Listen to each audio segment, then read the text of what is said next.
안녕하세요. 예, 오늘은 교육 방법론 들어갈 차례입니다. 교육 방법 및 교육 공학, 교수 학습 및 교육 공학이라고 하고요. 교육 방법 및 교육 공학, 그냥 교육 방법론이라고도 하는데, 자, 교육 방법론 들어가도록 하죠. 지난 시간까지 교육 과정과 교육 심리학 살펴봤었죠. 교육 과정은 무엇을 가르칠 것인가라는 교육 내용을 이제 탐색하는 부분이라면, 교육 심리학은 그 내용을 누구에게 가르칠 것인가라는 학습자를 이해하기 위해서 발달 이론과 학습 이론 두 가지 이론을 축으로 해서 살펴봤죠. 이제 학습자에 대한 이해도 있고 교육 내용에 대한 이해도 있고 하면 이제 학습자에게 교수 학습을 진행해야 되겠죠. 그래서 어떻게 가르칠 것인가와 관련되는 부분이 이거 이상한데 어떻게 가르칠 것인가와 관련된 부분이 교육 방법론이다라는 게 이제 방법을 연구한다라는 거죠. 여러 가지 매체 등을 동원해서 가르칠 수도 있고요. 그냥 설명식으로 뭐 강의식으로도 가르칠 수 있겠지만 어쨌든 이 어떻게 가르칠 것인가와 관련되는 부분이 지금 우리가 이제 다루고자 하는 교육 방법론이고 요 어떻게 해라고 하는 것은 교육 심리학적 토대 하에서 진행이 됩니다. 학습 이론과 발달 이론을 전제로 하고 그러니까 학습 이론이 뭡니까? 어떻게 학습이 일어나는가를 설명했죠. 그 학습이 일어나는 현상을 설명해 주는 겁니다. 학습이 어떻게 일어나는지 행동주의 관점에서 인지주의 관점에서 인본주의 관점에서 학습이 어떻게 일어나는지 그 학습이 일어나는 현상을 설명했다면 발달 이론은 어떻게 발달이 일어나는지 발달 현상을 설명하는 겁니다. 그러니까 학습 이론과 발달 이론은 현상을 설명해 주는 설명적인 이론이다. 기술적 이론이다. 디스크립티브 기술적 설명적 이론이다라는 거죠. 기술적 측면이 강하죠. 그런데 교육 방법론은 어떻게 가르칠 것인가의 부분이기 때문에 처방을 내려주는 겁니다. 어떤 교수 조건이 있고 예를 들어서 어떤 수영에 필요한 여러 가지 제반 조건들이 갖춰졌다. 그래서 물도 있고 튜브도 있고 그리고 그 수영 조건 속에서 어떤 성과를 내려고 한다. 뭐 자유형이든 평형이든 성과를 내려고 한다. 그러면 그 성과를 그런 조건 속에서 특정 성과를 내기 위해서 어떻게 수용을 해야 될 것인가?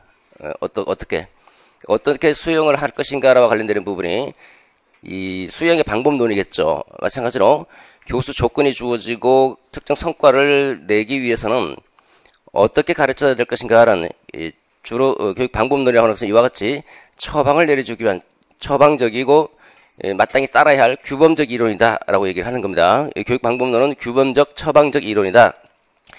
교육 심리학은 기술적이고 설명적인 이론이라 한다면 얘는 좀 처방적이고 규범적인 이론이다 이렇게 볼 수 있는 게 교육 방법론입니다. 그래서 예를 들어서 어떤 조건이 주어지고 그러니까 교과 목표가 있겠죠. 목표가 주어지고 그리고 내용이 주어집니다. 내용 특성들이 있고 학습자의 특성, 학습자의 동기가 수준이 어떤지, 지식 수준이 어떤지, 학습자의 특성이 있고 제반 환경적인 제약 조건들이 주어진다라고 했을 때, 이 물리적 환경도 있고, 교수 학습 자료도 있고, 학생이 몇 명인지, 학습자 인원도 있을 것이고, 이게 이제 제약 조건입니다. 이런 제약 조건과 학습자의 특성, 그리고, 교과 목표와 내용 특성, 이렇게 네 가지가 이제 교수 조건인데, 이렇게 교수 조건이 갖춰지면 이제 우리가 이제 출발을 할 수 있게 되는 거죠. 목표가 있고, 도달해야 될 목표, 그 다음에 내용이 있고, 학습자가 있고, 환경이 있다는 거죠. 물리적 환경과, 예를 들어서 저 수업 자료라든지, 수업 자료나 학생 인원수, 그리고 여러 교실 환경적인 측면들이 이제 제약 조건이죠. 이렇게 조건이 주어지면, 이런 조건 하에서 어떤 성과를 내려고 하죠. 아웃컴스를 내려고 성과. 이런 성과를 내려고 할 때 이런 성과가 예를 들어서 뭐 어떤 특정 지식의 개념을 이해하고자 한다. 라고 하는 어떤 성과, 효과성, 효율성, 매력성, 안정성이라고 하는 이런 성과를 내려고 할 때 어떻게 해야 될 것인가 어떤 방법으로 이런 조건 속에서 이런 성과를 낼 것인가라는 것과 관련되는 부분입니다. 이런 조건 속에서 이런 성과를 내려면 이런 방법을 사용하라라는 이런 방법을. 지금 이런 환경 조건 속에서 예를 들어서 뭐 감기에 걸렸다. 근데 감기에 나으려고 한다. 그러면 이 약을 처방을 받아서 먹으라는 거예요. 먹으라. 그러니까 이 교육 방법론은 다분히 처방적이다. 처방적. 마땅히 따라야 될 규범이다. 규범적이고 처방적인 이론이 교육 방법론입니다. 그러니까 교육 심리학을 일단 전제로 하고 있어야 돼. 이해를 하고 있어야 돼. 그렇기 때문에 우리가 출제 비중을 보면 교육 심리학보다는 교육 심리학은 한 번 출제가 됐죠. 교육 방법론은 계속 출제가 되고 있는 것. 그러니까 교육 방법론이 그야말로 실제적이고 처방적이기 때문에 학교 현장에서는 교육 심리학적 이해를 토대로 어떻게 처방할 것인가 저 부분이 더 중요하다라는 걸 볼 수 있겠죠. 그래서 이게 어떻게 보면 재미가 별로 없을 수도 있고 어떻게 보면 또 굉장히 실제적이고 현장적이기 때문에 재미가 있을 수 있는데 여러분들은 별로 안 좋아해요. 근데 여러분들이 반드시 알아야 될 부분이 교육 방법론이다라고 볼 수가 있습니다. 그래서 이게 이제 독립 조건이죠. 독립변인이라고 하는 것은 영향을 주는 변인, 영향을 주는 변인. 종속 변인은 영향을 받는 변인이죠. 영향을 준다. 얘가 여기 영향을 주는 겁니다. 그러니까 영향을 주는 변인이니까 독립 변인이고 얘는 종속 변인이에요. 종속. 이런 것을 얘가 여기 영향을 미치는 거죠. 그래서 이런 조건 속에서 이런 성과를 내려면 이런 방법을 따라야 된다라고 하는 것이니까 반면에 이 학습 이론 같은 경우는 교수 조건이 이런 조건 속에서 이런 방법을 사용하게 되면 이런 성과가 나온다 라고 하는 것이기 때문에 성과가 종속 변인이고 교수 조건과 교수 방법이 독립 변인입니다. 좀 달라지는 거죠. 그러니까 이런 조건 속에서 이런 방법을 사용하게 되면 이렇게 하면 어떻게 이런 학습자 이런 여러 가지 상황 속에서 이런 방법 다시 말해서 자극과 반응 자극과 리스판스 자극과 반응을 연합을 시키면 외적인 관찰 가능한 행동의 변화가 나타난다 라는 식으로 어떻게 학습이라고 하는 것 어떻게 일어나는지를 설명하는 것이니까 기술적이죠. 그래서 얘가 독립변인 영향을 주는 변인 얘가 영향을 받는 독립변인인데 그런 점에서 학습 이론과 교육 방법론은 좀 차이가 있다라는 거예요. 차이가 어쨌든 처방적이다. 어떤 성과 어떤 조건 속에서 어떤 성과를 내려면 이런 방법을 처방한다. 이런 방법을 따라야 된다. 이거 라이겔루스가 얘기한 거야. 라이겔루스가. 그런 면에서 이제 처방적인 측면이 강하다라는 것이고 실제적인 측면이 상당히 강하죠. 그러니까 그래서 이렇게 해서 전체적으로 교수 학습 파트와 교수 학습 가르치고 배우는 교수 학습과 교육 방법에 대해서 이해를 하겠다라는 하는 겁니다. 이 교수 학습과 교육 방법을 이해를 하고 이를 통해서 학습자의 학습을 증진시키겠다라고 하는 것이 교육 방법론이죠.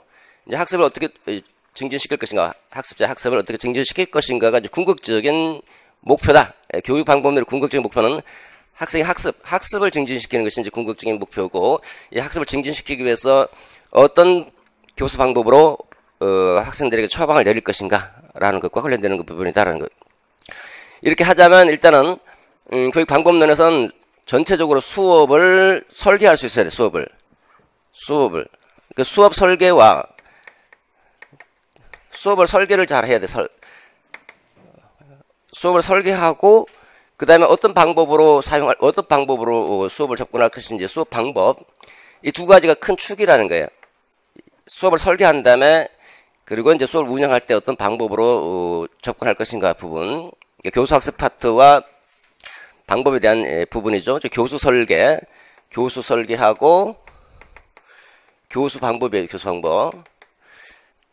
교육 심리학이 이제 학습 이론과 발달이 두 개 축으로 돼 있고 교육과정을 어떻게 개발할 것인가 내용을 개발해야 되잖아. 개발하고 그리고 얘를 개발된 어떤 형태가 있는가 유형 두 개 축으로 돼 있었잖아요. 그죠? 여기 교육 방법론은 이게 두 개 축입니다.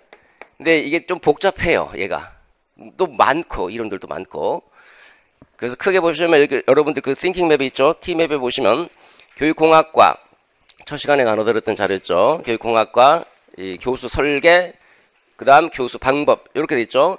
그 교육공학은 매체공학이에요. 매체가 어떻게 발달되고 왔는지를 쭉 설명해 주는 겁니다.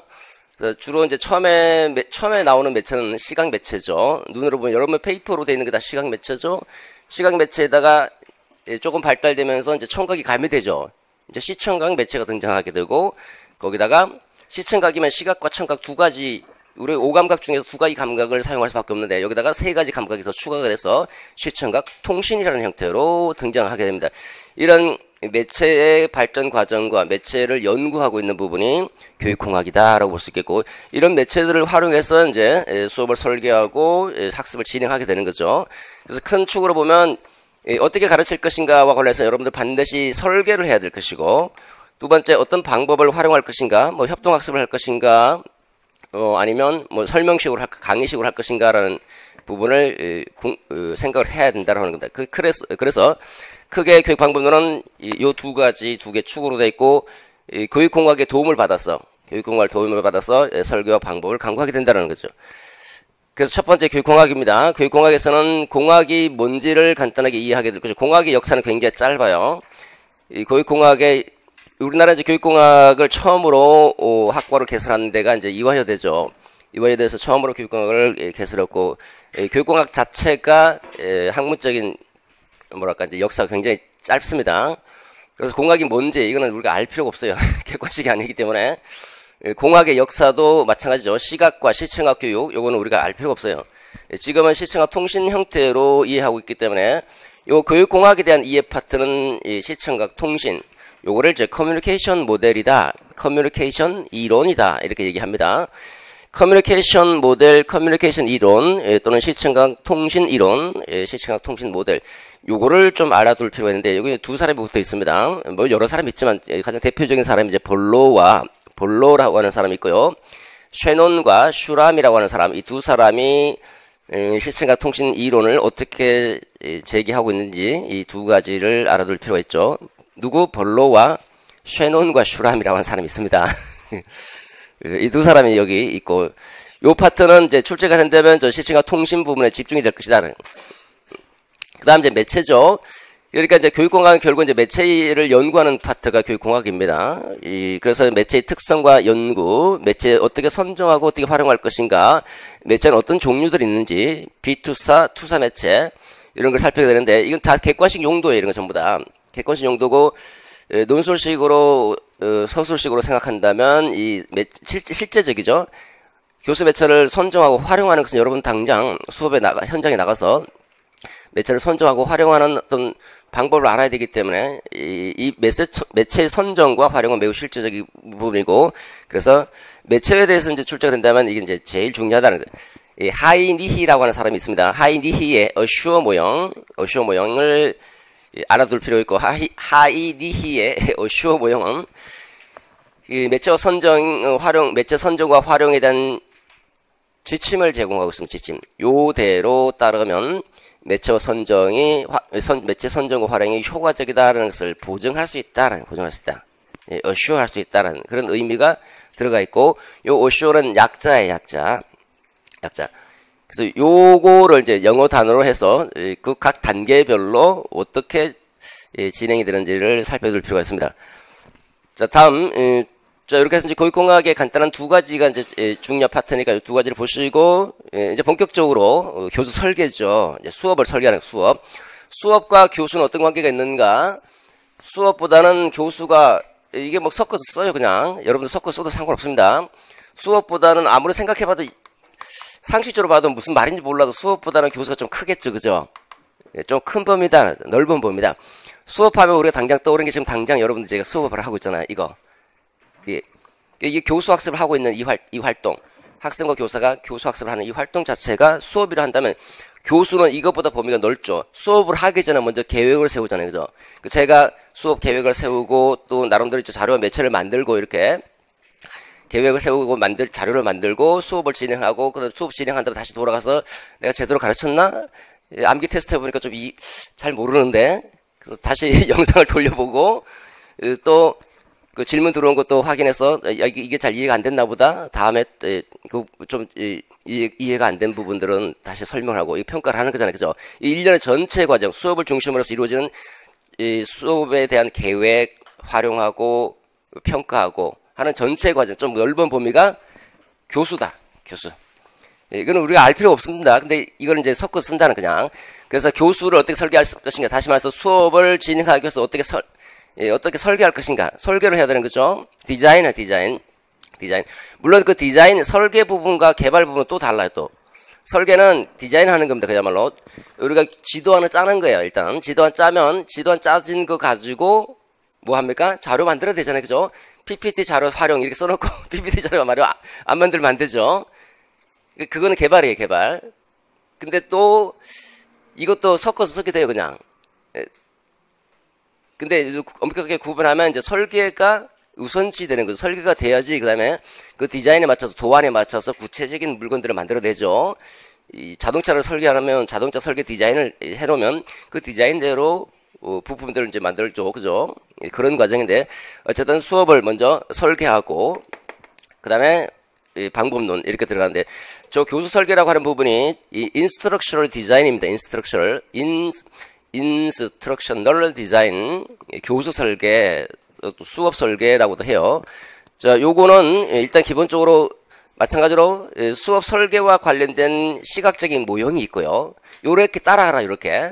교육과정 개발 모형, 교육과정 개발할 때 개발 모형 있죠? 요런 모형대로 따르면 교육과정이 쉽게 개발돼라고 하는 것처럼 수업을 설계하는 사람은 요런 모형에 따르면 수업을 쉽게 설계할 수 있다라는 거예요. 설계 모형. 설계 모형이니까 여러분들은 이 모형을 알고 있으면 수업 설계를 잘하는 거죠. 그러니까 이걸 물어볼 수밖에 없는 거예요. 잘 알고 있는지. 그 다음에 이 수업 설계와 관련된 모형이 있는가 하면 수업 이론이 있어요. 이 설계를 한 다음에 수업을 전개할 때 활용될 수 있는 이론들, 이론에 기반하에서 이제 이 설계 이해가 이쪽에 영향을 줄 수도 있고 실제 수업할 때도 이론에 영향을 받을 수도 있는 거죠. 얘는 수업 이론, 얘는 수업 설계의 어떤 지침을 제시해주는 모형이다. 형태, 시각화시킨, 단순화시킨 설계 모형. 그래서 요 두 가지가 중요한 부분이죠. 기본적으로 이제 수업 설계, 교수 설계가 뭔가 간단하게 이해하고, 어쨌든 교수 설계는 교수 설계 모형과 교수 이론, 교수 설계 이론은 그냥 줄여서 교수 이론이다. 그 교수 설계에 도움을 주는 이론입니다. 그래서 교수 설계 이론인데 그냥 교수 이론이다. 이렇게 얘기를 합니다. 교수 이론, 이 두 가지 축으로 되어 있다라는. 자, 교수 설계 이론을 보시면 먼저 교수 설계 전반에 대한 이해를 합니다. 교수 학습이 뭔지, 교수 설계에 대한 이해. 교수 설계는 지금은 체제적 접근을 합니다. 체제적 시스템 하나의 시스템으로 보고 이것도 하나의 시스템이라는 거예요. 설계하는 것 전체를 쭉 전부 다 하나의 시스템으로 보겠다라는 거예요. 시스템으로 보고 접근하고자 하는 게 요즘의 경향입니다. 경향. 그래서 인스트럭셔널 여기다 시스템 집어넣어서 시스템즈 디자인, 인스트럭셔널 교수, 시스템, 체제, 디자인, 설계, 교수 체제 설계 이런 교수 체제적 관점에서 설계를 접근하고자 하는 게 지금 경향은 체제적이라고 하는 것은 시스템이라고 하는 것은 여러분들은 유기체는 하나의 시스템이죠. 시스템. 이거 어떤 것이 투입이 됩니다. 어떤 것이 투입이 되면 이 속에서 이 여러 장기들하고 상호작용하면서 결과물인 영양분을 만들어내죠. 이런 투입 과정 산출 이런 과정으로 진행되는 게 하나의 시스템이고, 그리고 이 안에 내부 장기 속에서 서로 상호작용을 하는 거예요.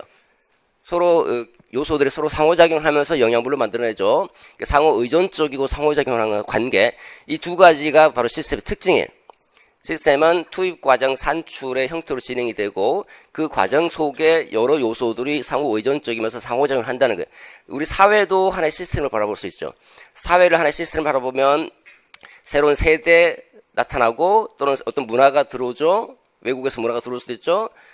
들어오고 그 속에서 여러 구성원들이 서로 상호작용하면서 뭔가를 만들어내고 있죠. 그죠? 그 만들어낸 문화를 또 다음 세대에 전송시켜 나가고 그 구성원들은 각자 역할을 다 맡아서 역할을 다 하고 있죠. 교사의 역할을 하고 의사로서 역할을 하고 작가 서로 주어진 역할을 담당하면서 서로 상호작용하면서 사회를 유지시키고 발전시켜 나가는 거죠. 이게 바로 이제 꽁트가 제기하고 있는 생물학적 관점에서 바라보는 사회의 세계입니다. 사회 세계. 이렇게 마치 시스템이라고 하는 것은 마치 유기체처럼 이렇게 투입 과정 산출 그다음에 그 구성 요소들이 상호 의존적이고 상호작용하는 관계로 바라보겠다는 이 설계도 이런 관점에서 바라보자라는 게 체제적 접근이고 그것을 이제 교수 체제 설계다 그런 관점에서 이제 교수 체제 설계를 이해를 하셔야 되고 교수 체제 할 때 이제 어떤 것들이 있는지 주요 사항들을 이제 살펴야 되는데 요거는 별로 안 중요해요. 안 중요한 것이 아니라 중요한데 요 자체는 요 모형을 이해하면 쉬워요. 우리가 교육 과정 설명할 때 교육 과정 개발할 때 내용 선정의 원리, 내용 조직의 원리가 다 어디서 나왔다 그랬어요? 개발 모형에서 타일러 모형에서 다 따왔다 그랬잖아요. 그죠? 타일러 모형에서 몇 개 덧붙인 것이기 때문에 우리가 타일러 모형을 중심으로 해서 생각하시면 쉽다고 그랬죠. 그러니까 얘도 마찬가지. 여기서 얘를 이해하기 위해서 여기서 조금 따온 거예요. 그냥 따온 거. 그러니까 얘를 이해하면 얘는 그냥 지나가는 거예요. 그냥 얘를 조금 더 추가적으로 보충해서 설명한다. 이렇게 생각하시면 됩니다. 그러니까 여러분들의 주안점은 얘와 얘, 그냥 얘와 얘 두 개를 알면 얘를 근거로 해서 이렇게 설명 들어가시면 되는데, 그래서 따로 뗐지만 여기서 살펴봐야 될 것은 이제 교수 목적 설정, 과제 분석, 학습 목표 진술인데 이 과제 분석이 제일 중요한 거죠. 과제 분석. 실제로 여러분들이 이제 이 학생들이 뭘 가르칠 것인가라는 과제를 어떻게 분석하고 어떻게 효과적으로 분석할 것인가 부분에 이제 중점을 둘 수밖에 없습니다. 수업을 설계하려면. 그래서 과제 분석이 매우 중요하다. 학습 목표 진술도 알아둘 필요는 있는데 얘보다는 조금 중요성이 좀 떨어지죠. 요건 근데 상식적으로 알아두셔야 됩니다. 상식적으로. 그리고 이제 특정 전공 교과 같은 경우는 전공에서도 이제 출제되기도 하죠. 다음 교수 설계 모형입니다. 이제 본격적으로 설계 모형, 객관주의와 구순주의로 나눠볼 수 있는데, 이건 다 제가 만든 거예요. 여러분 책 보시면 이런 거 없어요. 이런 게. 제가 생각하는 그 교육 과정, 제가 바라보는 교육 방법론의 세계, 그걸 이것저것 엮어서 제가 구조화시키고 제 나름대로 그걸 보는 안목으로 여러분들을 가르치는 거예요. 제가 공부하고 연구한 대로.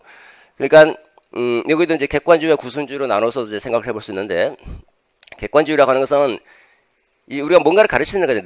그 내용을 가르칠 때 그 학습자가 내용을 어떻게 인식할 것인가라는 인식론과 관련되는 부분이고, 일단 이성을 통해서 이성의 기초에서 저기 넘어 있는 진리를 발견하고 그 발견된 진리 지식을, 그 지식이라고 해서 보편 타당한 어떤 지식이 있다고 하는 것이고, 그것을 이성을 통해서 발견할 수 있다는 것이고, 발견된 어떤 지식을 가지고 어떻게 설계할 것인가는, 지식은 이미 주어져 있는 거, 이거는 이미 주어져 있는 것이고, 구성주의는 누가 구성하는 겁니까? 학습자가 환경 맥락을 통해서 구성하는 거. 학습자가 자신의 개인적 맥락과 사회 문화적 맥락, 그 학습자가 맥락을 통해서 지식을 스스로 구성하는 것이기 때문에 여기는 그 지식이 주어져 있는 게 아니죠. 주어져 있는 것이 아니고 학습자 스스로 구성하도록 하는 것. 학습자 스스로 구성하도록 하려면 어떻게 설계를 해야 될 것인가라는 부분은, 얘는 객관주의는 지식이 주어져 있는 것이기 때문에 이 교수자가 과제 분석이 매우 중요해요. 과제를 분석하고 그 다음에 뭐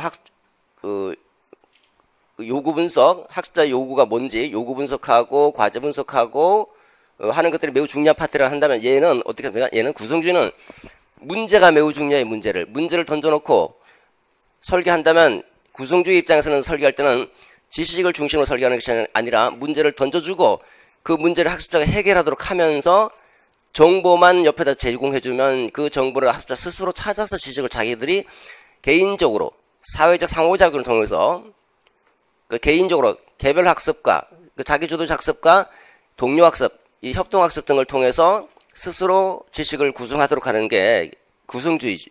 그런 면에서 구성주의는, 교사는 어떤 역할을 한다면, 얘는 교사 티처이죠. 가르치는 사람입니다. 티처, 가르치는 사람이죠. 특정 내용을 가르치는 사람이 한다면, 여기서 구성주의에서는 코칭 역할을 해요. 코칭 퍼실리테이터 맞나? 촉진자 역할을 한다. 촉진자. 코치해주고 촉진자 역할을 해주는 거죠. 그러니까 교사의 전문성은, 종래 교사 전문성을 바라보는 시각은 가르치는 사람의 입장이었다면, 지금 구성주의 입장에서 바라보는 교사의 전문성은 코칭을 잘해주는 사람이에요. 코칭. 비계 설정을 해주고 코칭해주고 학습을 촉진시켜주는 그런 역할을 수행하는데 전문성을 찾을 수밖에 없는 거죠. 그죠? 그래서 어쨌든 그런 것과 관련해서 어떻게 설계할 것인가라는 그 모형을 제시하고자 한다. 그러니까 두 가지 다 중요한 파트입니다. 자, 보십시다. 첫 번째, 교수 객관주의 설계 모형은 AD 모형과 디켄테리, 브릭스 앤 웨거, 캠프 많습니다. 이 사람 말고도 매우 많습니다. 매우 많기 때문에 이 많은 이건 나중에 최근에 등장하는 거고, 딕 앤 캐리 모형, 매우 많은 이 모형들 중에서 공통적인 것만 뽑아서 일반적으로 설계할 수 있는 방법이 없는가 해서 나온 게 객관주의 설계의 일반적인 설계면, 얘는 일반적인 모형, 일반적인 모형. 누가 주장한 사람도 없고, 누가 제기한 사람도 없어요. 이거는 학자가 없어, 학자 자체가. 학자를 여기다 만약 붙여놨다. 어떤 사람은 보니까 학자를 이름 여기다 붙여놨더라고요. 그건 진짜 모르는 무지의 소치입니다, 무지소치. 수백 명 갖다 놓고 가르치는데 제가 보니까 자료가 있길래 봤는데 누구 이름을 붙여놨더라고요. 이거는 무지의 소치예요. 이 에디 모형은 학자가 없어요. 특정 누군가가 주장하는 것이 아니라 얘는 딕 앤 캐리는 얘 딕과 캐리가 주장한 거고 이렇게 만들자. 얘는 뭐냐면 일반적으로 사용할 수 있는 교수 설계 모형을 이들이 여러 사람들이 만들어 놓은 것을 공통적인 것을 뽑아놓은 거예요. 뽑아놓은 거. 공통적으로 봤더니 요렇게 전개되더라. 에디로 전개되더라. 에디. 요거 뭐니까? 분석. Analysis. Design, Development, Implementation. 요거 뭐죠? 평가. Evaluation. 그래서 분석, 개발, 실행, 분석, 설계, 개발, 실행, 평가. 요런 식으로 공통적으로 전개되더라 해서 공통적인 것을 뽑아서 일반적인 형태로 만들어 놓은 게 에디 모형이라, 에디 모형. 교수 설계의 가장 대표적인 모형은 딕 앤 캐리 모형. 딕 앤 캐리 모형이 가장 대표적인 모형인데, 얘는 이제 설계자 입장에서 만들어 놓은 것이기 때문에 실제로 수업하는 사람은 설계자 입장에서 만들어 놓기 때문에 실제 수업과 관련된 실행 파트를 생략해요, 요거를 생략해 놨다라는 거예요. 다른 것들은 생략하지 않았는데 얘는 이제 가장 대표적인 모형 중에 하나의 모형이에요. 하나의 모형인데 요게 이제 I가 생략이 있는 거죠. 그래서 어쨌든 공통적에서 뽑아낸 아주 일반적인 것이기 때문에 여러분들이 가장 알아야 될 것은 일반적인 걸 알아야 되는 게 일단 기본적으로 객관주의 교수 설계에 따라서 이 수업을 설계하겠다 그러면 요거 출제가 됐거든요. 여기 제가 예전에 말씀드렸지만 출제되면 A하고 D밖에 안 나와요. 뒤에 거 나오기가 좀 어렵다라는 거예요. 왜? 뒤에 거는 단순 절차거든요. 그래서 실제 출제에서도 A하고 D만 물어봐서 딱 두 개. A하고 D를 잘하는 게 중요한 거예요, 교사가. 그 다음에 뒤에 있는 D, I, E는 그냥 단순 절차이기 때문에 별로 좀 안 중요해요. 어쨌든 요건 한번 출제가 됐으니까 출제 가능성은 매우 낮아졌다. 그래서 만약에 객관주의에서 또 물어본다면 이제 딕 앤 캐리가 이제 대표적인 모형이기 때문에 얘가 나올 가능성이 높죠. 그래서 얘는 이제 너는 좀 들어가 있고 네가 나와라는 거죠. 네가.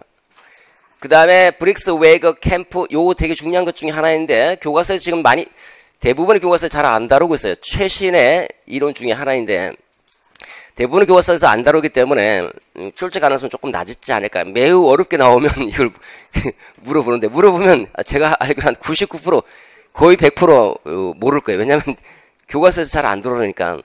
그래서 지금은 우리가 알 필요가 없고 넘어가시고 좀 중요한 파트 중에 하나인데 그냥 넘어가셔도 좋지 않을까. 지금은 얘가 이제 먼저 나오지 않을까 싶고요. 그 다음에 이쪽으로 넘어오지 않을까 싶은데 어쨌든 얘가 대표적인 모형이기 때문에 이제는 얘를 좀 알아둘 필요가 있겠다. 자, 이제 구성주로 넘어갑니다. 그럼 학습자가 스스로 지식을 구성할 수 있도록 수업을 설계해보자. 그때 사용될 수 있는 모형이 조나센입니다. 조나센의 구성주의 학습 환경 설계 모형. 자, 이게 여러분들 딱 보면 이게 이 구조해 놓으니까 쉽게 보이는 게 다음에 출제될 놈이 어떤 놈인지를 금방 안다는 거예요. 얘가 출제됐잖아요? 그 다음에 객관주의 나왔으면 그 다음 구성주로 넘어오겠잖아요. 그죠? 그럼 넘어오면 얘도 최근에 최신 이론.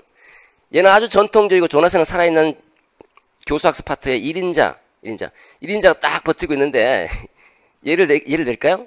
얘를 내는 게 얘가 나올 수밖에 없는 거예요. 2017학년도에 얘가 나왔고 얘가 좀 복잡해. 얘가 복잡하다 보니까 객관식에서 한 번인가 두 번 출제가 됐습니다.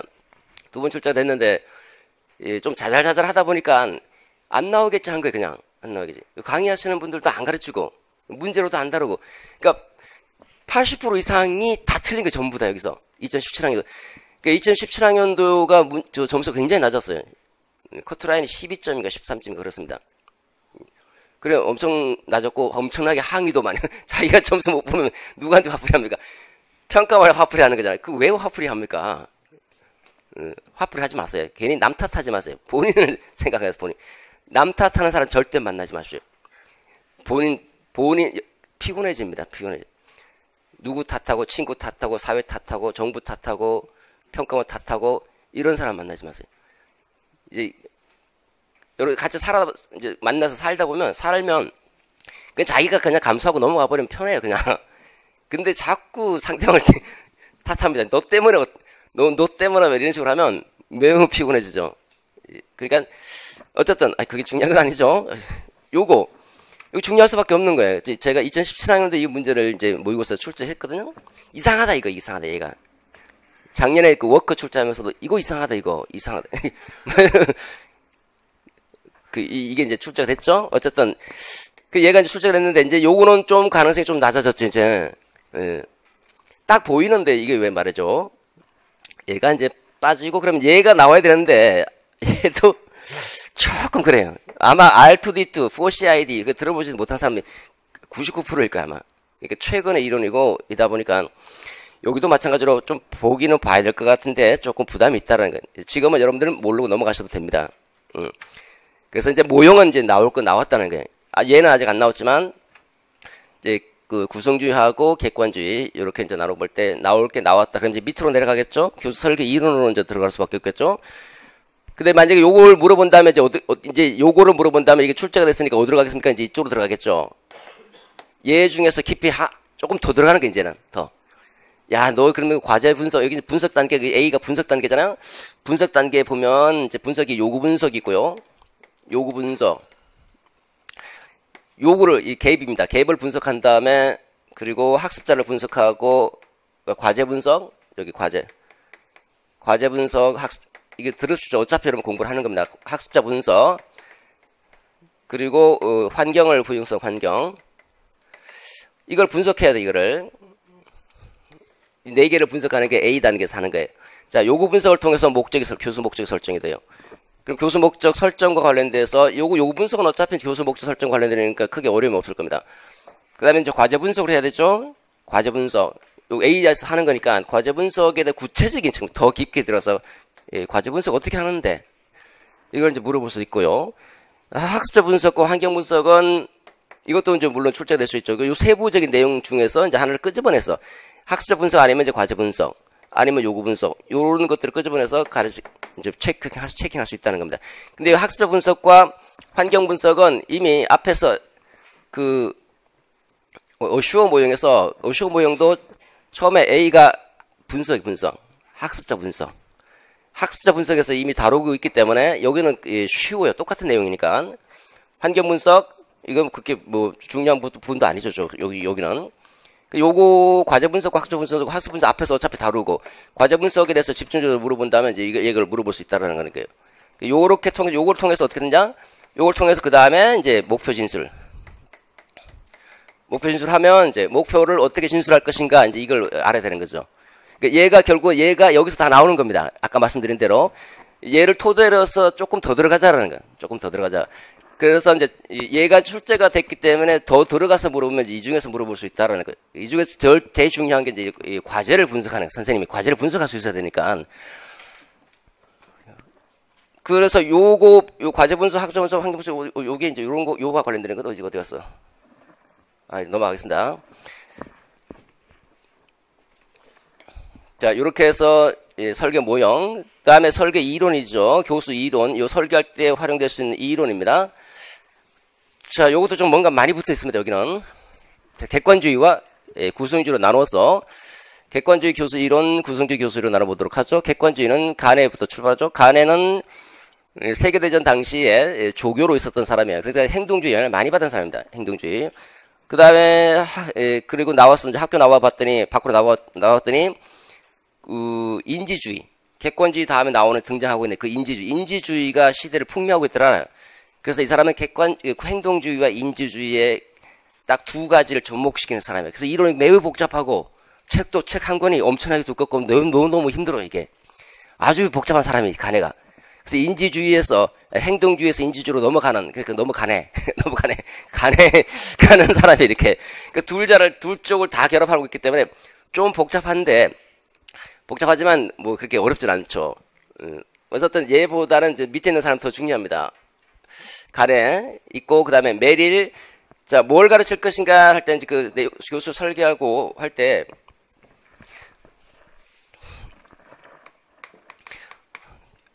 여러 가지 이제 교수 조건이 만들어지죠. 교수 조건들이 과제, 내용 특성이 있고, 학습자 특성이 있고, 그 다음에 환경이란 제약 조건이 있고, 추구하고자 하는 이걸 통해서 목표가 만들어지죠. 목표가 있고, 이런 것들, 이런 조건들을 교수 조건입니다. 교수 조건이 주어지고, 그 다음 어떤 성과를 내야 될 것이다. 라는 성과가, 요구되는 성과가 있으면 거기에 맞는 방법을 강구하자. 이 방법을 강구하기 위해서 설계를 하는 거죠. 교수 설계. 이 설계를 해서 이렇게 수업을 운영해서 이런 성과를 내자라는 거잖아요. 예, 설계. 그럴 때 이제 이 교수 방법론에서 우리가 살펴볼 때 이 교수 방법이라고 하는 게요.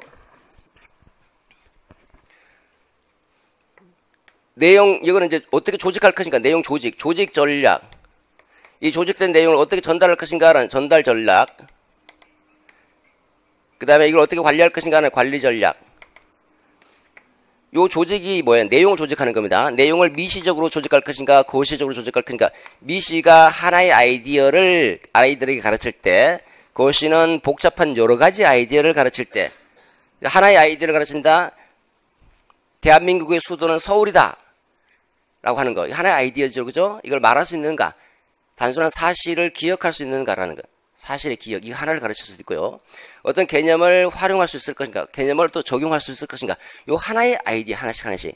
이 하나의 아이디어를 가르치고자 할 때 쓰는 게 미시 전략이고, 좀 뭔가 복잡한 여러 가지 아이디어를 다 가르칠 때는 거시 전략을 쓰는데, 이 미시 전략과 관련되는 게 바로 메릴의 내용 요소 제시 이론이고, 이 라이겔루스 정교가 이런, 라이겔루스는 미시 전략도 있고 거시 전략도 있어요. 둘 다. 근데 이제 라이겔루스 정교화 이론은 이제 거시 전략입니다. 거시 전략. 거시 전략이 이제 교수 설계 이론 설계할 때 내용을 어떻게 설계할 것인가 관련돼서 미시 전략과 거시 전략을 나눠지는데, 얘는 전자는 메릴이고 후자는 라이겔루스다. 대표적으로. 물론 이제 아까 말씀드렸죠. 라이겔루스도 미시가 있는데 어쨌든 중요한 건 거시고, 두 사람은 미시 거시니까 서로 안 친할 것 같죠? 둘이 친해요. 둘이. 같이 공동으로 연구하기도 합니다.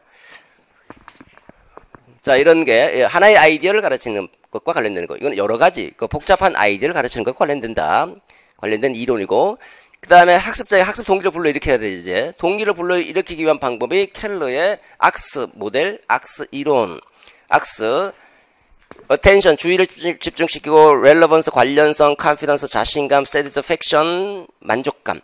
요 5가지를 가지고 동기를 불러일으키는 동기 유발 전략. 악스의 동기 유발 전략. 동기를 어떻게 유발할 것인가. 이런 내용을 가지고 이제 학습자에게 가르칠 때 동기 유발과 관련된 이론, 또는 동기 유발하기 위한 설계 이론. 이건 다 교수 설계와 관련된, 여러분 수업 지도안 짠다 할 때, 이렇게 해서 이렇게 이제 분석이 다 끝났습니다. 분석이 끝난 다음에 하는 일이 뭡니까? 여러분 수업 지도안 짜는 거예요. 지도안.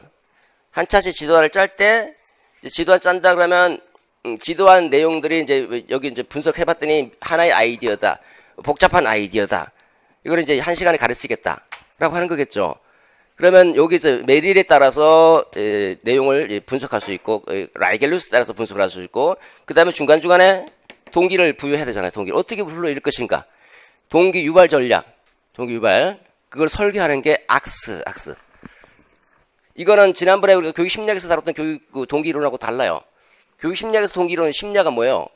설명하는 거예요. 동기가 어떻게, 동기 유발 원인이 어디 있는지, 동기 유발의 근원이 뭔가, 그걸 설명하려고 하는 게 동기 이론이고, 여기서는 얘는 설명하는 것이 아니라 설계하는 거예요. 동기 유발을 하려고 설계. 동기를 끌어내기 위해서 본질을 탐구하는 것이 아니라 처방을 내리는 거예요. 악스 입장에서 동기를 설계할 수 있다. 그러면 동기 유발이 된다. 라고 하는 거를 이제 설명하려고 하는 게 이거. 그러니까 구분을 하셔야 돼요, 2개. 예. 이게 이제 출제가 됐는데, 이게 출제되니까 얘가 동기 이론인지 설계 이론인지 구분 못하고 그냥 소속이 어디 있는지를 잘 모르는 거예요. 본질을 모르니까. 그래서 저기서 저도 많이 틀렸었어요. 얘들이 한번 출제됐을 때. 켈레의 동기 설계는. 저건 출제가 됐으니까 지금 중요성은 조금 떨어지죠. 또 나올 만한, 이게 물론 중요한 파트 중에 하나지만, 또 나오긴 한 중간 정도 수준. 별표를 주기는 조금 그렇고요. 보기는 봐야 되지만 좀 중요성 조금 떨어지죠. 그 다음에 이제 완전학습. 자, 학습자들이 학습 목표에 대부분 학생들이 다 목표에 도달하도록 하기 위해서는 어떻게 해야 될 것인가라고 하는 것이 이제 완전 학습, 완전히 학습하잖아요, 완전히. 그래서 목표가 있고, 학습 목표, 학습자 이 목표에 도달하기 위해서는 수업을 어떻게 운영해야 될 것인가, 어떻게 운영하면 이 학습자가 대다수의 95%의 학습자가 목표에 도달할 수 있을 것인가와 관련된 게 완전 학습 모형. 캐롤과 블룸이라고 하는 사람, 블룸 많이 들어봤죠? 블룸. 그 다음에 발견학습 모형이죠. 브루너의 발견학습. 이거는 발견학습. 학습자 스스로 지식의 구조, 개념과 원리를 발견하도록 하기 위한 방법이다라고 볼 수 있겠죠. 발견학습. 요거는 학문중심 교육과정에서 활용할 수 있는 설계와 관련된 게 발견학습이죠. 학문중심 교육과정의 교육 방법론이라고 볼 수 있겠죠. 발견학습. 이거는 학문중심 교육과정에서도 제가 좀 중요하다고 그랬잖아요. 그죠? 얘는 여기서 출제가 됐어요. 이게. 출제가 됐는데도 여전히 이제 여기 중요한 파트 중에 하나다라고 보시고. 그 다음에 이제 브루노가 한 시대를 이제 풍미했죠. 인지주의 관점에서 지식의 구조를 발견하자라는 것이 이제 제기가 되고, 근데 학교 현장에 가봤더니 선생님들이 이 발견학습 하기는 너무 힘들잖아요. 그죠? 교사가 지식의 구조를 발견하기도 어렵고, 학습자가 학습의 지적인 특성이 매우 뛰어나야 되는 거죠. 소수 엘리트 중심의 교육이 될 수도 있고, 하나의 지식과 하나의 개념과 원리를 발견하기 위해서 엄청나게 시간이 오래 걸리죠. 중력이라는 거 하나 발견하기 위해서 그 학생들 스스로 발견하도록 하면, 얘는 발견학습을 스스로 발견하도록 하는 거니까 너무 어렵다는 거예요. 시간도 많이 걸리고. 초등학교 같은 경우는 이제 학습 내용이 좀 적기 때문에 상관없겠지만, 중고등학교 갈수록 내용이 엄청나게 많은데 그걸 전부 다 어떻게 발견하도록 수업합니까? 시간상, 그죠? 그래서 대부분의 학교에서는 그 발견학습이 시대를 풍미하고 있는데도 불구하고 그냥 설명식으로 가르치더라고요. 설명식으로. 지식, 그 개념과 원리를 설명해주고 말더라고요. 그러다 보니까 그 개념과 원리를 암기하고 종래 방식으로 교과중심 교육과정에서 제기됐다는 그런 방식 설명해주고 주입하고 암기하니까 지금 이 발견학습이, 그러니까 지식의 개념과 원리를 스스로 이해하도록 하는 그런 교육 사조와는 조금 동떨어져 있는 형태로 진행되고 있죠. 그럴 바에는 교사 중심의 강의식, 그럴 바에는 차라리 의미있게 학습자의 머릿속에 콱콱 집어넣도록 정착하도록 하는 방법이 없는가 해서 나온 게 유의미 학습 이론이다. 설명식으로 하는데 얘는 발견식이잖아. 학습자 중심이죠. 학습자 중심. 얘는 교사 중심이에요. 교사가 설명하는데 학습자의 머릿속에 콱콱 박히도록 할 수 있는 방법이 없는가. 그것을 연구한 게 오슈벨의 유의미 수용하자. 의미있게 머릿속에 수용할 수 있도록 학습하는 방법이죠. 그래서 요소 유의미 수용학습 이론이 나오게 되는 것이고, 그래서 얘보다는 둘 다 지식의 개념과 원리를 강조하는 입장입니다. 둘 다. 근데 방법론은 좀 다르죠. 학습자 중심이고 얘는 교사 중심이잖아요. 그죠? 그러니까 얘는 비중을 본다면 얘가 조금 낮죠. 물론 중요하긴 해요. 이것도. 둘 다 개념과 원리를 강조하니까. 중요한데 얘보다는 얘가 더 중요하죠. 얘는 한번 출제가 됐어. 얘도 이제 요즘에는 이제 그 목표를 강조하니까 완전 학습 모형 이것도 중요한 부분 중에 하나라고 볼 수 있고, 또 복잡한 아이디어를 여러 가지 가르쳐야 된다고 할 때 라이겔루스 정교와 이런 이걸 아마 대부분 이제 워낙 또 중시하고 있는 부분이죠. 정교와 하나의 아이디어를 할 때 내용 요소 제시 이런 요거 두 가지는 거의 비슷한 비중을 차지하고 있는데, 조금 이제 학습 내용이 많을 때는 얘가 중시되는 것이고 하나의 아이디어를 가르칠 때는 얘가 중시되는 거죠. 거의 뭐 약간 뭐랄까 대등한 입장이라고 볼 수 있는데 얘도 사실 무시 못합니다. 얘도 무시 못해요. 그 여기 보면 교수 이론은 줄줄이 중요한 게 굉장히 많은데 딱 두 개가 출제된 거예요. 지금 이거하고 이거. 근데 얘를 좀 경중을 가리기가 좀 쉽진 않아요. 작년엔 제가 경중을 좀 가렸는데 어쨌든 얘보다는 얘가 더 중요할 거. 얘도 얘 안에 또 두 가지가 있어요. 또 두 가지가 좀 복잡해집니다. 근데 그 중에서 정보 처리 이런 거 관련되는 수업 사태, 이게 또 더 중요해요. 이게 실제 수업과 관련되는 부분이니까 그거는 이제 별표가 들어갈 수 있고요. 얘는 또 별표가 아니고 수업 사태는 별표고, 전체로 보면 전체적으로 비중은 좀 떨어지지만 수업 사태는 중요한 파트 중에 하나이고, 얘 본다면 아무래도 얘가 조금 더 라이겔로서 조금 더 중요하지 않을까 생각을 해봅니다. 지금 제가 볼 때는 물론 이제 그 나중에 다시 또 제가 지난번에 말씀드렸지만 이게 별표가 조금 바뀔 때도 있어요. 수업 한 7월 정도 넘어가면 이제 7월 8월 이제 문제 풀이 들어가고 모의고사 볼 때는 조금 바뀔 때도 있어요. 자, 그다음 구성주의로 넘어갔죠. 구성주의. 자, 전반적으로 이제 구성주의가 뭔지는 일단 알아두셔야 됩니다. 이 구성주의가 뭔지, 요거는 기본적인 것이 가장 기본적인 거다. 그 다음에 제가 이제 작년에도 말씀드렸지만 여기 보면 객관주의 수업 이론은 나온 거예요. 벌써 2번씩이나 나왔는데 이거 한 번도 안 나왔다. 한 번도 안 나오면 나올 가능성이 거의 1순위가 딱딱 기다리고 있는 거예요. 딱. 그러면 이 중에서 뭐가 제일 중요한가? 구성주의 하면 대표적인 문제 중심으로 시작하잖아요. 예. 얘 중요한 게 얘하고 얘 두 개가 눈에 딱 들어. 여러분들이 잘 안 보이잖아요. 근데 저는 보이니까. 제가 이 교수학습 교육방법론 출제되면 1순위 이 두 개가. 그 올해 나온 게 PBL. 싹 알아줘요. 싹 알아주죠. 그래서 여러 번 강조했었죠. 문제도 우리가 풀어보고. 얘가 중요하죠. 얘하고 얘 상호학습. 근데 일단은 생크의 목표 기반 시나리오 모형은 이 객관주의에서 구성주의로 넘어가는 약간 과도기에 이 목표는 이미 정해진 목표를 중심으로 시나리오에 따른 역할을 수행하면서 자신도 모르게 목표를 성취하도록 하는 것. 대통령의 역할을 딱 정해놓고 대통령의 뭐랄까 역할, 예. 대통령이 어떤 일을 하는지 역할을 정해놓고 그 역할에 따른 대통령의 쭉 시나리오, 각부 장관들 이렇게 쭉 시나리오를 만들어놓고 이 시나리오에 따른 역할을 수행하면서 자기도 모르게 대통령의 역할을 배운다는 게 자기도 실제로 해보면서 실제로 대통령이 돼보면 대통령이 돼서 이렇게 해보면 자기가 무슨 일을 하는지는 더 잘 알 거 아니에요, 그죠? 직접 해봤으니까 가상적이지만 이게 목표 기반 시나리오고. 그 다음에 나오는 게 이제 문제 중심 학습 있죠. 문제를 중심으로 학습하는 거예요. 문제를 딱 던져주고 이 비구조화된 문제를 중심으로 문제를 해결하도록 하는 거예요. 문제를 해결하는 과정 속에서 뭘 배우냐면 지식을 배우고 문제 해결 능력을 배우도록 하는 게 문제 중심 학습이죠. 베로우스.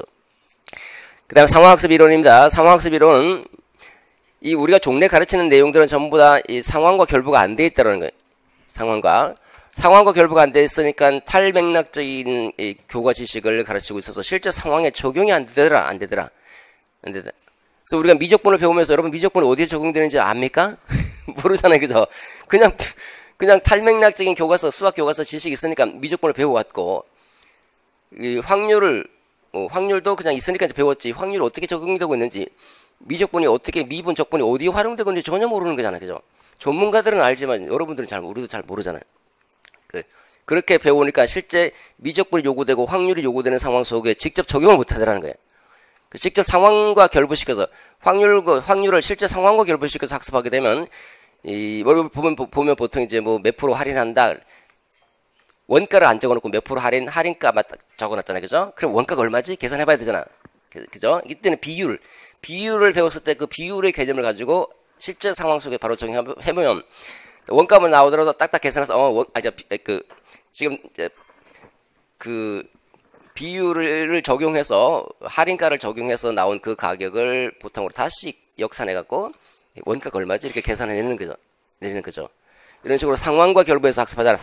상황학습 이론이고, 이게 우리가 지금 교과 지식을 탈맥락적으로 가르치다는 게 2015 개정교육과정은 탈맥락적으로 그런 지식을 중요시하는 게 아니죠. 사회적 삶 속의 지식을 적용하도록 하는 것이기 때문에 무엇보다도 상황학습이 매우 중요하다는 게, 이 두 가지가 아주 중요한 거죠. 이 전체 중에서 가장 중요해. 이 교수학습 파트 전체에서 가장 중요한 파트 중에 하나였죠. 올해 출제됐으니까, 얘는 출제됐으니까 여기 너무 많이 출제됐어요. 여기 지금 구석구석 다 물어본 거예요. 구석구석 아주 구석구석 다 물어보니까 이제는 이제 이쪽으로 나올 수밖에 없는, 이쪽으로. 여기서 또 이게 되게 중요한데, 만약에 구석구석 물어보지 않고 대표적인 몇 개만 물어봤다면 얘가 이제 별표가 되는데 너무 많이 물어봤어요. 좀 이상하게 작년에 싹 알아듣네. 싹 그냥 싹. 여기가 이제 출제가 됐고, 그 다음에 요거 이제 이거 출제가 안 됐잖아요. 중요하다는 게. 여기는 좀 많이 붙어있죠. 뭐가? 상호학습 자체와 관련되는 설계 원리, 실행 공동체, 인지적 도제, 인지적 유연성, 정착학습, 이게 얘의 하위 이론들. 이걸 물어볼 수도 있고, 이걸 물어볼 수 있고, 이걸 어떤 것이든 다 물어볼 수 있는 거예요. 그러니까 이것도 마찬가지로 쭉 다 알아두셔야 된다. 얘가 지금 두 개가 나왔으니까 다음엔 얘가 나올 가능성이 상당히 높다라는 거죠. 근데 상보직 교수는 뭐 독해 능력 향상을 위한 것이니까 조금 뭐 비중이 떨어지고, 자원 기반 학습이니 웹캐스트 학습은 그 자체로도 최근에 뭐 인터넷 기반 그 환경과 관련해서 좀 중요한 비중을 갖고 있지만 내용이 그렇게 너무 간단해요. 너무 간단해서 그러니까 객관식 용도로는 좀 활용될 수 있지만 논술식 서술식으로는 조금 약하다는 좀 봐줄 필요는 있겠지만, 자 이렇게 해서 이제 설계 이론 마칩니다. 자, 하나가 이제 넘어가죠. 이제 방법론입니다. 두 번째 방법론은 머리가 별로 안 아파요. 이거는 그냥 단순하기 때문에 앞에는 좀 복잡하죠. 교수 방법, 교수 실행. 자, 전통적인 교수법 있죠. 교수법. 그다음에 교수 방법 혁신. 교수법에서는 강의법이니 문답법이니 뭐가 상당히 많습니다. 여기서 우리가 조금 주목해야 될 거는 이제 팀 티칭 부분하고, 그다음에 토의법, 프로젝트 학습, 자기주도 학습, 뭐 개별 학습, 뭐 요런 정도가 조금 주의를 기울여야 되는데, 자, 팀 티칭이라고 하는 것은 팀을 이루어서 학생들을 가르치는 거죠. 교사가 왜 팀을 이루어야 됩니까? 팀을 혼자서는 하기 어려운 것 같은 거. 예를 들어서 뭐 A 선생님하고 A는 선생님은 이제 수학 선생님이고 B 선생님은 뭐 사회 선생님이다. 그 우리 교육과정 개발할 때, 교육과정을 재조직해서 재구성할 때 이거를 통합해서 구성했다. 통합 형태로. 간학문적이든 뭐 다학문적이든 이렇게 통합했다. 그럼 통합했을 때 각자의 그 교과 지식을 갖고 있는 A 교사와 B 교사는 이 학생들이 가르치려면 혼자서는 못 가르치니까 팀으로 할 수밖에 없죠. 팀. 그러면 팀 티칭이 요구되고, 2015 개정교육과정에 이렇게 통합을 강조하고 있다면, 창의 융합형 인재를 양성하기 위해서 통합을 강조하고 있다면, 통합 형태로 수업을 운영하기 위해서는 선생님은 팀 티칭을 잘할 수 있어야 되잖아요. 그죠? 그런 면에서 중요한 부분이다라고 볼 수 있죠. 그 다음에 프로젝트 학습도, 문제 프로젝트, 이 프로젝트 학습도 지금 우리가 강조하고 있는 학생 참여형 수업과 관련되기 때문에 중요하다. 그 다음에 자기 스스로 학습하고 개별로 학습, 토의법, 요것도 중요 파트 중에 하나인데, 저 두 가지가 조금 더 중요하다고 볼 수 있습니다. 그 다음에, 협동학습. 이건 매우 중요한 거죠. 협동학습. 한 번 출제가 됐죠? 두 번 출제됐나? 한 번 출제됐죠? 제가 너무 앞서가나? 이 중에 하나 나왔다고 지금 생각한 거예요. 왜냐면 얘가 되게 중요해요. 얘는 한 번 출제됐지만 또 나올 수 있는 거예요. 이때 나왔을 때는 전체적인 포괄적으로 물어봤고, 이번에 물어보면 이제 더 들어간다. 예전에 장학에 대해서 교사 전문성 함양을 위한 장학의 방법을 설명하시고 유형을 설명하시고 이렇게 물어봤거든요. 크게 물어봤어요. 올해는 동료장학, 그래서 세부적으로 물어봤거든요. 동료장의 활성화 방안을 했고, 작년에 모의고사 제가 동료장학 두 번씩이나 출제했거든요. 그만큼 중요하다.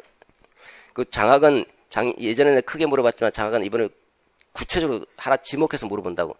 여기도 마찬가지.